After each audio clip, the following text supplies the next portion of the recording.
बच गए हैं 3 टॉपिक जो आपके यूपीएससी प्रीलिम्स में पूछे जा सकते हैं और यहाँ से हो जाएगा inflation complete. Hi, I am Aru and I just wanted कि आपका यूपीएससी प्रीलिम्स 2026 कंप्लीट हो जाए।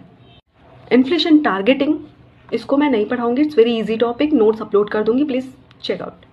अब बात करते हैं टाइप ऑफ इन्फ्लेशन की जहाँ से यूपीएससी क्वेश्चन फ्रेम कर सकता है। पहला है डिमांड पुल इन्फ्लेशन। क्या होता है जब मार्केट में किसी चीज़ की डिमांड बढ़ जाए, क्या उसकी वजह से कोई इन्फ्लेशन कॉज हो रहा है क्या? शायद हाँ।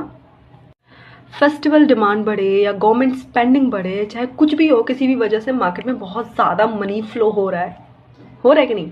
फेस्टिवल पे आप बहुत सारी चीज़ें मार्केट्स में खरीदने जाते हो कि नहीं, पैसे देते हो कि नहीं? सिंपल। गवर्नमेंट स्पेंड कर रही है किसी भी चीज़ पे, तो गवर्नमेंट स्पेंडिंग की वजह से भी मार्केट में मनी फ्लो बढ़ रहा है कि नहीं बढ़ रहा? बढ़ रहा है। तो जब किसी चीज़ की डिमांड बढ़ जाए और उसकी वजह से इन्फ्लेशन आ जाए तो उसको हम बोलते हैं डिमांड पुल इन्फ्लेशन। मार्केट में पैसे भेजे जा रहे हो तो जाहिर सी बात है कि आप कुछ ना कुछ चीज़ें तो खरीद रहे होगे, और इस सिचुएशन में सप्लाई रिड्यूस हो जाती है। सिंपल लैंग्वेज में समझे तो डिमांड इंक्रीज हो जाता है और सप्लाई डिक्रीज हो जाती है। ऐसे सिचुएशन को हम कहते हैं डिमांड पुल इन्फ्लेशन। एक क्वेश्चन ये भी बन सकता है कि मार्केट में जो एक्सेस लिक्विडिटी है, क्या वो डिमांड पुल इन्फ्लेशन का एग्जांपल है? तो आपका जवाब होगा हाँ। अभी तो बताया, बहुत सारे पैसे खर्च कर रहे हो किसी भी चीज़ पे, तो वो पैसे जा रहे हैं, मार्केट में जा रहे हैं। तो excess liquidity is also called demand pull inflation. दूसरा है कॉस्ट पुश इन्फ्लेशन।